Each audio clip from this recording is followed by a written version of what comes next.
Welcome to Uncle Bert's radio broadcast.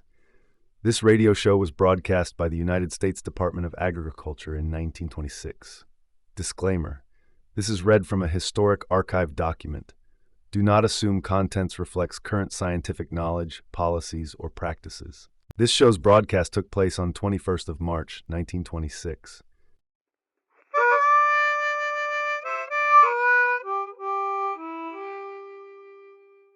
Dear boys and girls of the Radio Garden Club, this is Uncle Bert, the garden expert of the United States Department of Agriculture, broadcasting information about gardening, particularly for boys and girls from Washington, and about other stations scattered over the country. This is the fourth broadcast of the series. In our last broadcast, we answered question relative to hotbeds and cold frames, as helps in the starting of an early garden, and also discussed garden plans and crops to plant in the garden. Many of the boys and girls of the Radio Garden Club have sent in questions regarding the growing of flowers. It seems that many of the boys and girls want to plant flowers to improve their home surroundings, also for cut flowers to use in the house and to sell. This is fine, and we are going to have one or two broadcasts on the growing of flowers for the home and market very soon. But first, let us get something planted in the vegetable garden, which will give us a supply of nice fresh vegetables for our tables.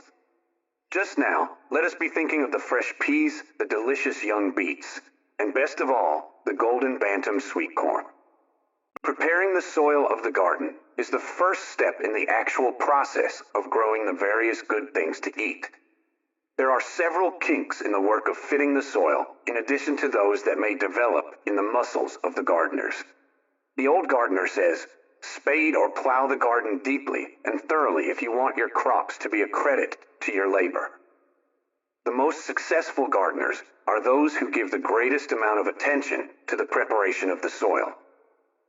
Just the other day, we had a letter from one of the junior gardeners asking how deep to spade the soil of his garden.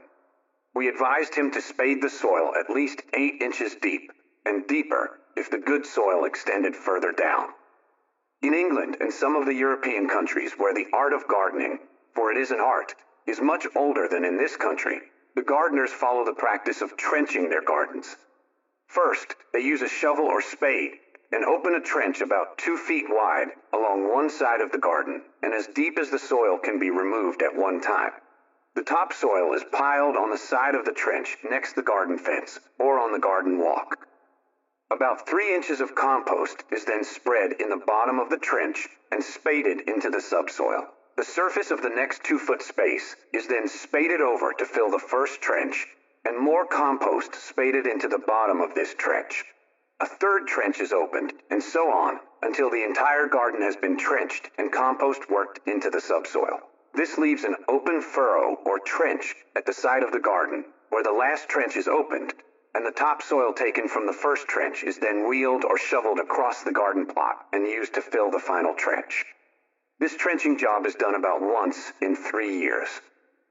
In addition, plenty of fertilizer is used on the surface every year. I wish that you boys and girls could see the wonderful gardens that result from this treatment. The soil of my own garden is gravelly.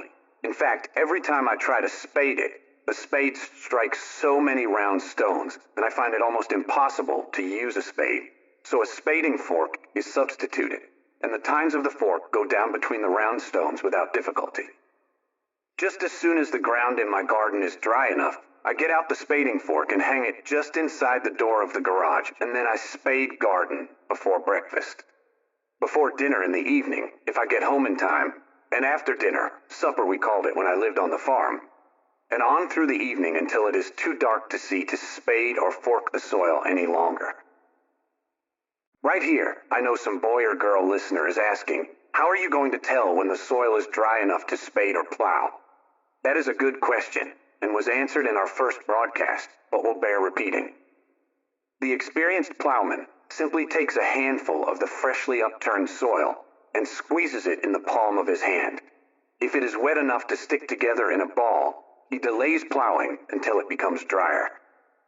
If, on the other hand, the soil will crumble apart after being pressed together, he starts whistling and goes right on plowing.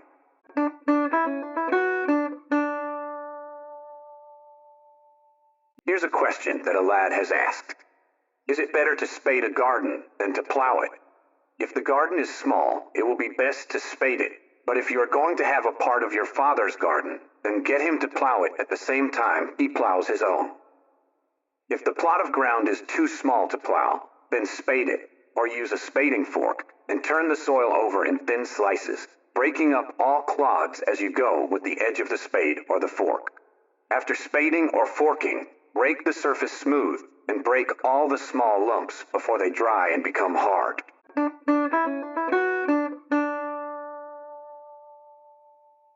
Another question.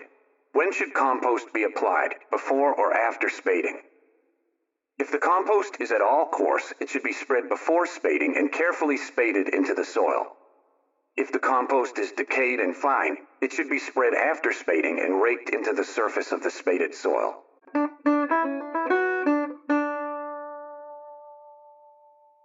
When should lime be applied to the soil? Not all garden soils need lime, but many of them do.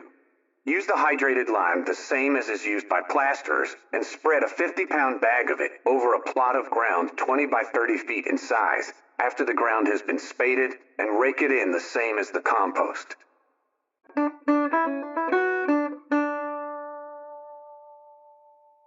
When and how should commercial fertilizers be applied to the garden? For most crops, commercial fertilizers should be sown broadcast on the surface and raked into the top 2 inches of soil just before planting. For potatoes and sweet potatoes, the fertilizer should be scattered in a furrow about 4 inches in depth and thoroughly mixed with the soil in the furrow. In the case of potatoes, a little fresh soil should be drawn over the fertilizer before the seed pieces are dropped in the furrow, so that the fertilizer will not come in direct contact with the pieces of potato. For sweet potatoes, a ridge or bed of soil 4 or 5 inches high is made over the fertilizer and the plants set on the top of this ridge.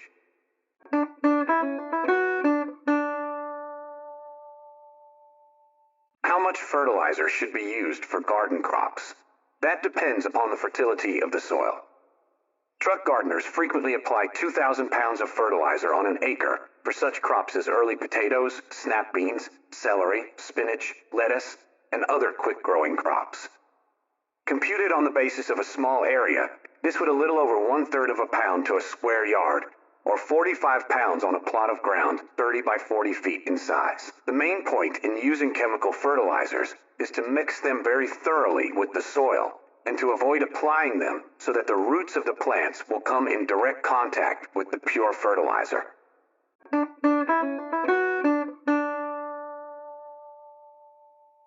Should most garden crops be planted on raised beds or on the level of the ground? That depends, for the most part, on the character of the garden soil. If it is well drained and there is no danger of flooding or too much water in the soil after rains, the crops, with the exception of sweet potatoes, should be planted level. Sweet potatoes are always planted on beds. Potatoes, formerly called Irish potatoes, are usually planted below the level, then a ridge worked to them as growth proceeds. In sections where the garden must be irrigated, the arrangement and planting of the garden should conform with the irrigation requirements. Certain of the crops, for example, will be planted on raised beds with irrigation furrows between them. Others will be in level beds for flooding around the plants, depending upon the crop and the practices of the section where the garden is located. Where overhead or sprinkler irrigation is used, the method of planting is not so important.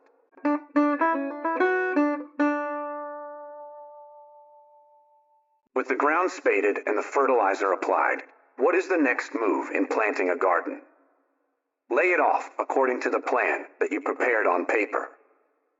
A yardstick is convenient for measuring, and you will need some heavy string and short wooden pegs or stakes to mark the rows. The entire plan for the garden should be indicated on the ground, and the location for each crop that is to be planted later plainly marked. Otherwise, your rows may not come out even, and adjustments may be necessary. It is almost impossible to make these adjustments after any of the crops have been planted.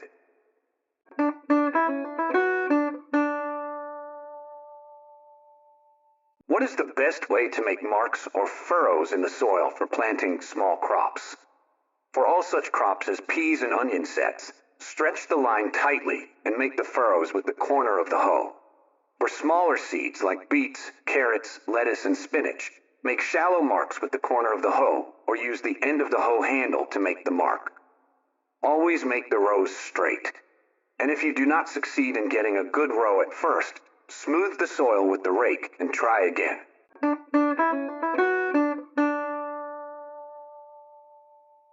What tools are needed for a small garden? A spade or spading fork, a hoe, a rake, a small trowel, a hand weeder, and a sprinkling can are the most important.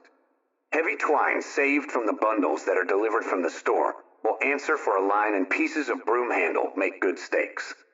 A garden is a good test of the ingenuity of the gardener, and it is often possible to provide homemade tools that are about as good as those purchased from the stores.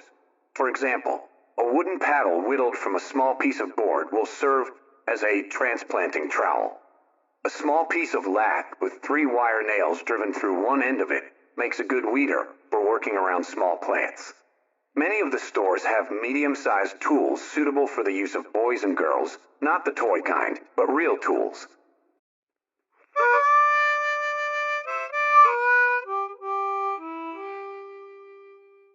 This was Uncle Bert's 4th talk from this station. As the spring approaches closer, this garden expert is going to give the boys and girls, at least those who are interested in the fascinating sport of gardening by radio, additional hints that will help them in growing profitable garden crops. Please tell your boy and girl friends who have radios about this gardening club and your new Uncle Bert. Ask them to write in for a membership card so that they may have copies of talks and other printed gardening information available from the Department of Agriculture. Write this station and your request will be forwarded to Uncle Bert in Washington, D.C. I'll see you in our next talk. Until then, remember to giddy up and garden. This production was researched and produced by BreakAway Empire LLC.